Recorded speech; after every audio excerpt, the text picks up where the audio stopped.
Welcome back to the Deep Dive, where we turn complex clinical issues into concise, high yield insights for busy medical professionals. Today, we're plunging into a presentation we see almost daily in UK general practice: tired all the time, or TAT as it's often known. Now, while it's often benign, TAT can occasionally signal something serious, and, well, missing those red flags, that's just not an option, is it?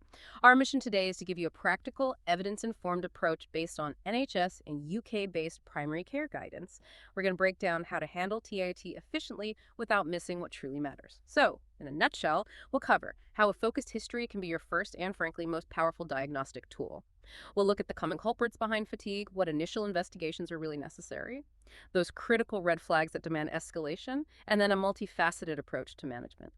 Okay, let's unpack this. Yeah, and what's fascinating here is that while this deep dive draws heavily on specific UK guidance, like NICE and NHS pathways, the actual principles of systematically investigating fatigue. They're broadly applicable wherever you practice. It is worth noting, though, that some specific resources we might mention, like the NICE Clinical Knowledge Summaries, or CKS, they're primarily available free to air in the UK, the Crown Dependencies, and British Overseas Territories. Clarity Informatics produce those. They are accessible outside the UK, but it's usually via a subscription from Agilio Prodigy, just so you know where some of the detail comes from. And of course, the usual reminder, this deep dive is purely for educational purposes. Always follow your local and national guidelines for patient management. Right. So every GP has heard it, haven't they? Doctor, I'm just so tired all the time. But what does that really mean? Is it just needing a good night's sleep, or is it something more profound?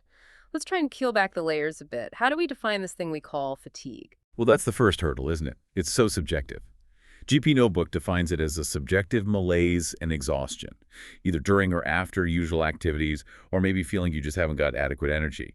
And there's even that nuanced distinction they make: tiredness as lethargy with no desire to sleep, which is interesting. And it's not some rare complaint, is it? We feels like it walks through the door constantly. Oh, absolutely. UK postal surveys back that up. Something like 50% of people with a chronic disease report feeling tired or run down. And other surveys found maybe 10 to 18% of people self-reporting current tiredness that's lasted a month or longer. The annual incidence of new tiredness or fatigue presenting is around 1.5%. So yes, it's very common. So it's common, but it ranges from simple tiredness to potentially serious illness. How do you start categorizing it clinically? The duration is the first key differentiator. We usually talk about recent onset, so that's within the last month. Prolonged fatigue is between 1 and 6 months, and then chronic fatigue is anything lasting over 6 months. That duration helps frame the potential causes. Okay, so we've got different time frames, but then there's this specific condition, chronic fatigue syndrome, or CFS. What separates that from just being really, really tired for a long time? What's the key thing people misunderstand? That's a really crucial question. CFS, or myalgic encephalomyelitis, MECFS as it's often called now, it's far more than just feeling wiped out. I think the biggest misconception is that it's just severe tiredness, and that if you just push through or rest more, you'll eventually bounce back. That's not how it works. CFS is specifically defined by this persistent or recurrent debilitating fatigue that is not caused by ongoing exertion, it's not relieved by rest, and crucially is not explained by any other medical condition. It leads to a really substantial reduction in activity levels. And a real hallmark is something called post-exertional malaise, or PM. PEM, tell me more about that. Yeah, PEM. It's this feeling of being generally unwell, often with cognitive difficulties, muscle pain, or flu-like symptoms, after even minimal physical or mental effort. And the kicker is, the worsening of symptoms often doesn't start for hours or even days later. It's way out of proportion to the activity, and recovery takes ages, much longer than usual. And unlike, say, anemia or thyroid problems, there's no diagnostic blood test or scan for CFS. It's diagnosed based purely on the symptom criteria, and usually only confirmed after about 3 months if nothing else explains the picture. That's a really important distinction, especially understanding PM. So once we've got a handle on the nature and duration of the fatigue, the guidance really stresses history first. This isn't just ticking a box, is it? Here's where it gets really interesting. What's the power in that initial conversation? How can asking the right questions sometimes tell you more than a battery of tests? Oh, definitely. The power lies in really listening and being systematic. Picture the patient sitting there looking drained. You start by defining the fatigue itself. Ask them, is it like breathlessness? Is it mental fog? Is it physical heaviness? Does it feel like your muscles are weak? Is it there all the time, or does it come and go? That helps narrow things down straight away. Just getting them to describe it properly. Exactly. Then duration, we've touched on that. How long? Getting worse. Stable. And importantly, was there a trigger? Did it start after an illness like glandular fever or maybe even COVID, or after a stressful event like a bereavement, job loss, relationship breakdown? And comparing to their baseline energy. Absolutely vital. Ask about their previous energy levels, and please resist that urge to say, well, what do you expect at your age? A sudden, unexpected drop in energy in someone who was previously active, especially an older person, that's a definite red flag.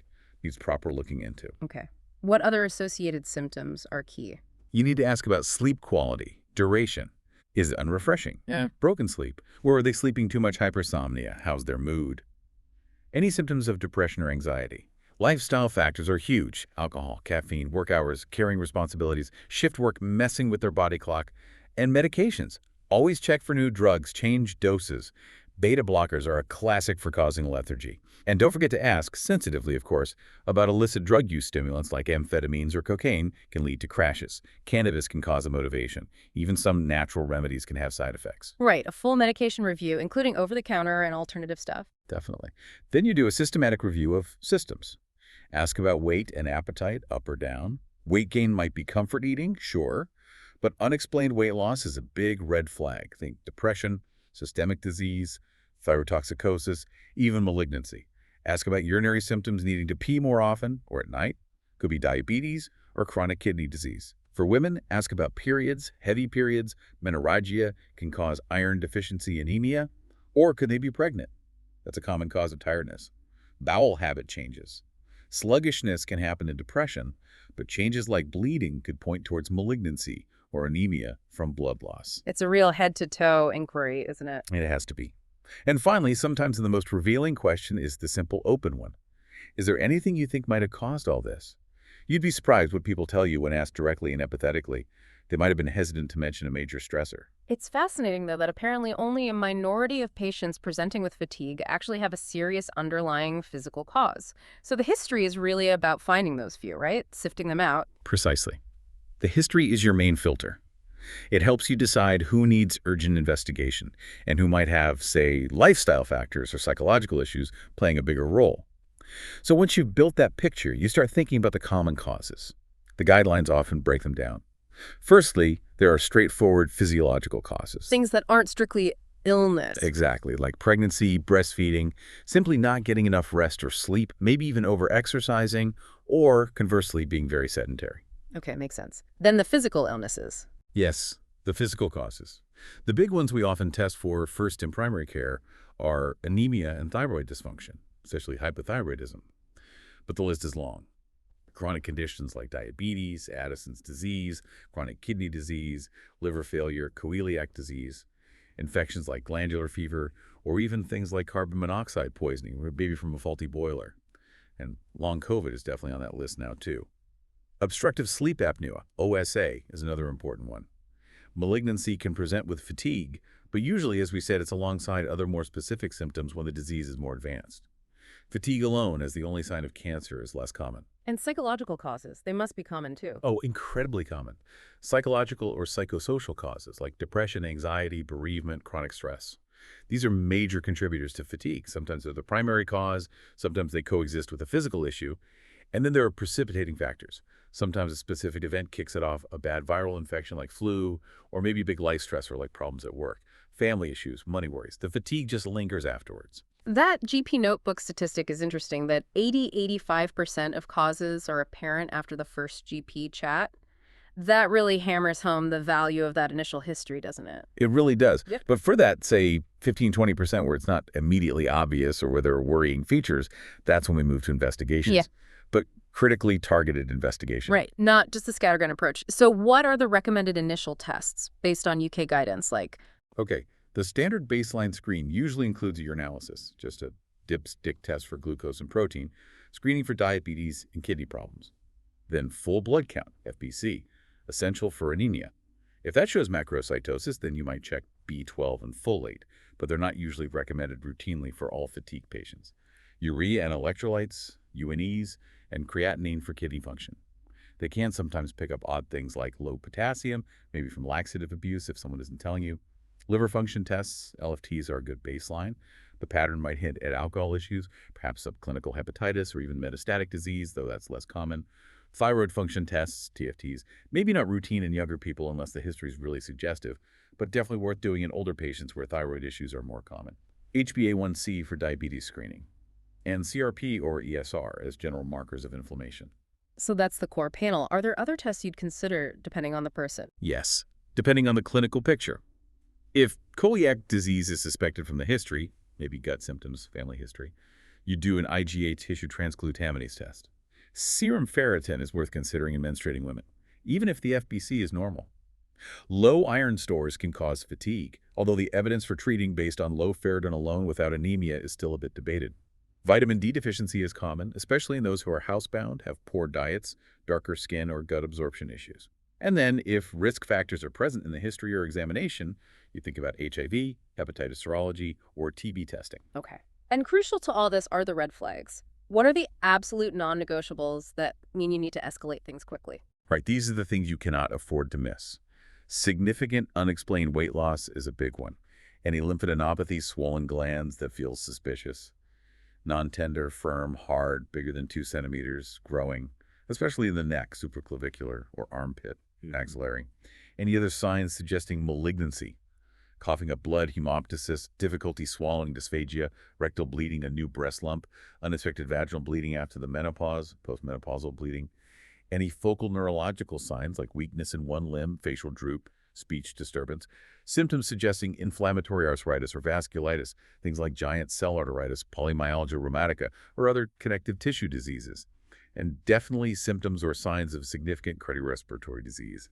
New chest pain, angina, worsening asthma or COPD, signs of heart failure, or clear symptoms of sleep apnea, like loud snoring with observed pauses in breathing. It's about putting those pieces together, isn't it? Seeing the pattern. Exactly, it's connecting the dots.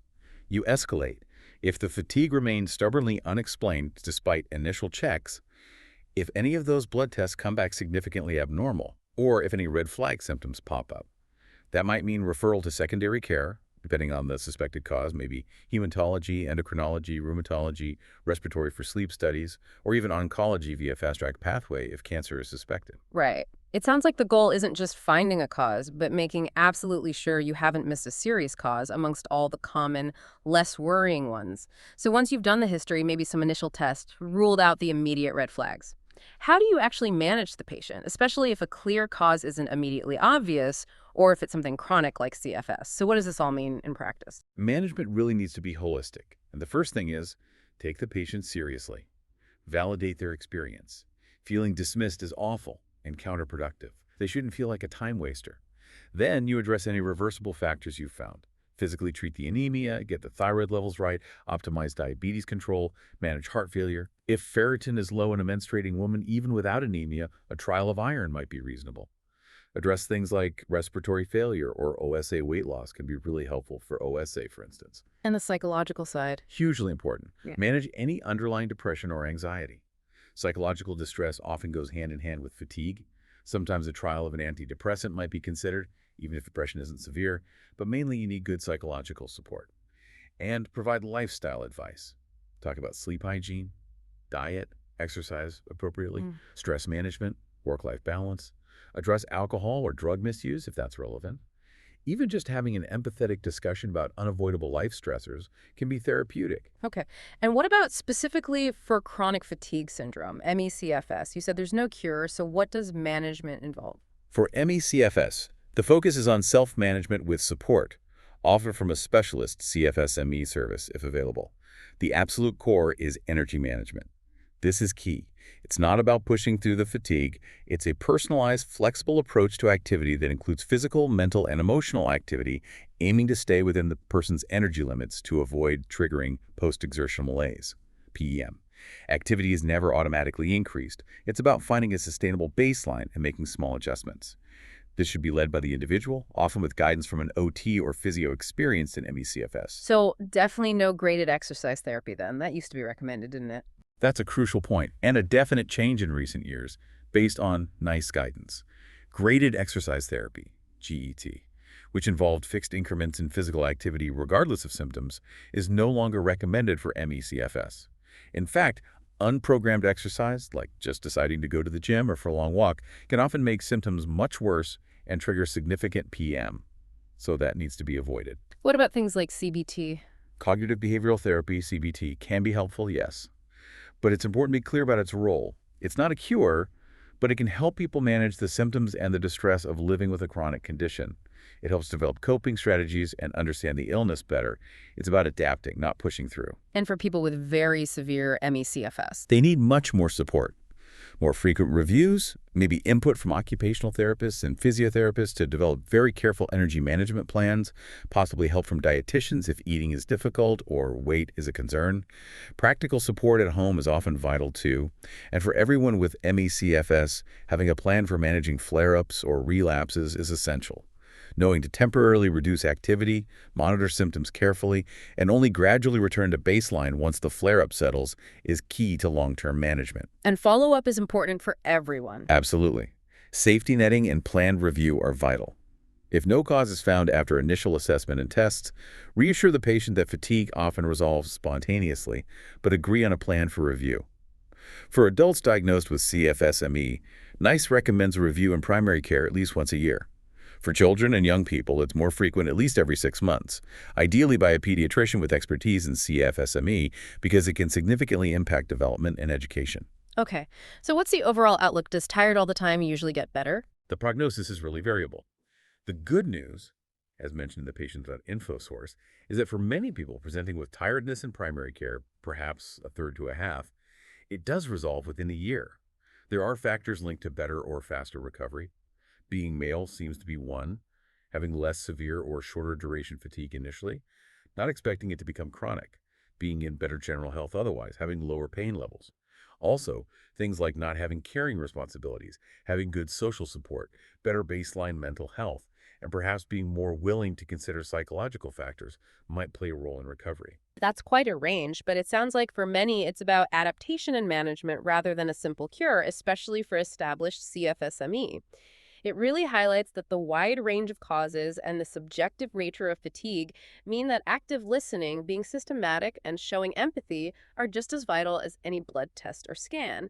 It really is about seeing the whole person, isn't it? Not just the symptom. So here's a final thought for you to take away. Considering how common and impactful tired all the time is, and how many different underlying factors it can point to, what's one area of patient history you'll pay extra attention to in your next consultation, knowing it could unlock the real story behind the fatigue? That's all the time we have for this deep dive. Make sure to subscribe wherever you get your podcasts, and we'll see you next time.